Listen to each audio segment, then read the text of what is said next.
And so the benefit of using stiff slabs. These are slabs that have had a chance to fully dry to a level stage. I've had these in between two pieces of board, which is a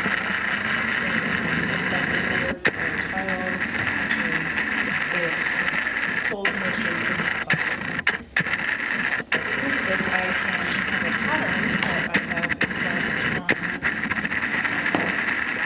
surfaces, and I will not mar it by picking it up. You can see it's very, it's very rigid. Not so rigid, but it's still bended a little bit, but for the most part, it's a very rigid form.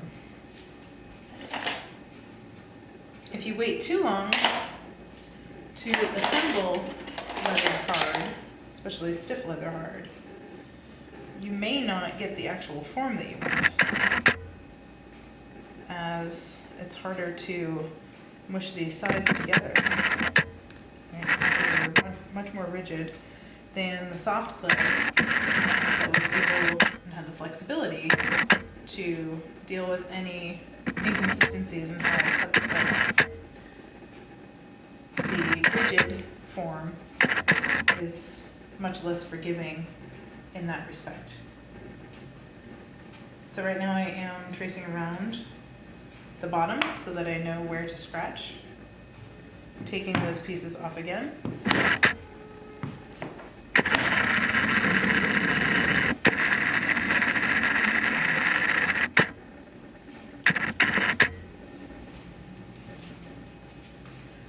And scratching that form. In terms of adding the coil to the inside of the corners, you'd be adding very wet clay to a dried surface, and it's already shrunk. So you're better off putting your energy into really scratching the surface of the corners that you need to assemble so that you really have a little bit more focus.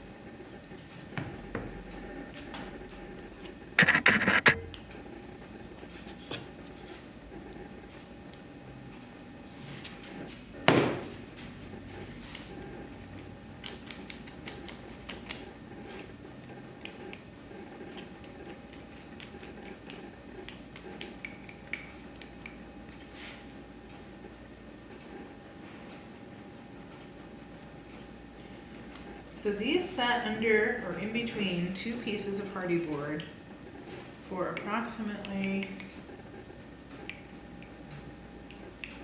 5 hours. And I would not want them to go any longer, otherwise I may not be able to assemble them with as much confidence. What I mean by that is that the longer you wait and the stiffer the pieces are, the less of a chance they have to dry without cracking.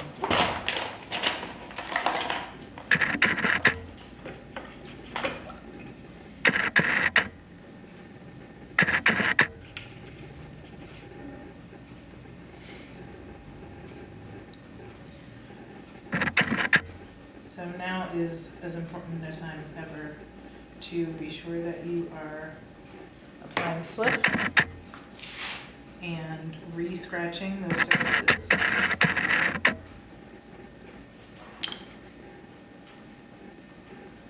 And you could even go so far as to use slip on both. The drier the clay, the more likely it is to crack as it is drying.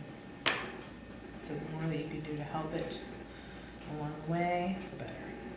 Plus, it increases that flexibility that you're going to need since you're dealing with very stiff slabs.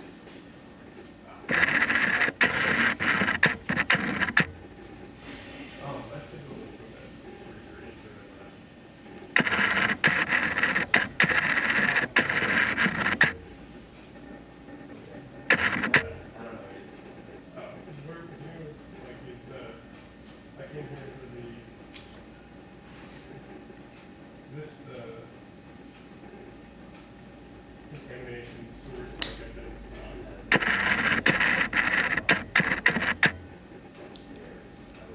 so go inside of this. Yeah. Okay. I would, yeah, this is the ceramics. That's very different than. So you're either going way up. So you hear some voices in the background. Some people who are working here in the studio. Again, I am just really trying to give myself enough flexibility as possible so that when I join these two together, they will meet at a 90-degree angle. You should see a lot of that slip squeeze out. But you can see that the rigidity of the slabs allow me to assemble these pieces in a way that preserves the texture on the outside, for the most part. I can also have very geometric forms by using stiff slabs. And yes, I've lost a little bit of my texture here.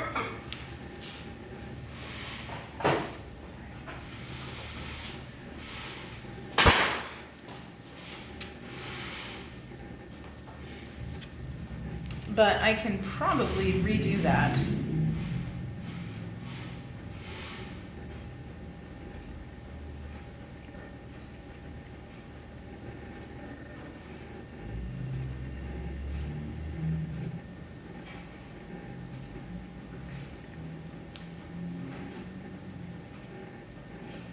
With a little bit of time and attention later. So again, when you're dealing with the stiffer slabs, you're going to want to apply extra slip here. Whereas on any soft slab or semi-soft slab, you don't necessarily want to increase the amount of liquid on the piece. That said, the general assembly of any of them should be relatively quick. You can do your refinement work later, but you need to simply get these pieces assembled fairly quickly.